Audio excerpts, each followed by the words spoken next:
నారాయణపేట జిల్లా కేంద్రంలో గణేష్ నిమజ్జనం సందర్భంగా జిల్లా ఎస్పీ యోగేష్ గౌతమ్ పోలీస్ బందోబస్తును పర్యవేక్షించారు.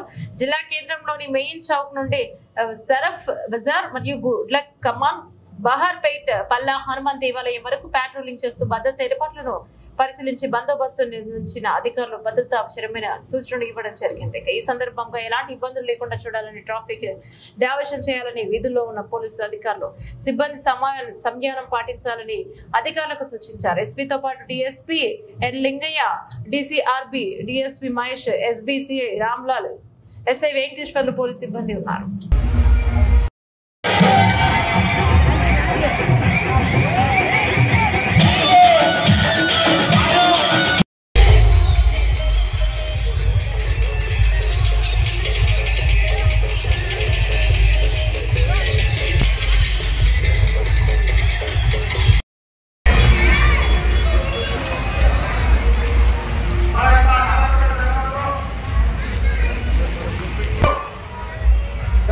మాల వేస్తారు, అదే గణేష్ మాల కూడా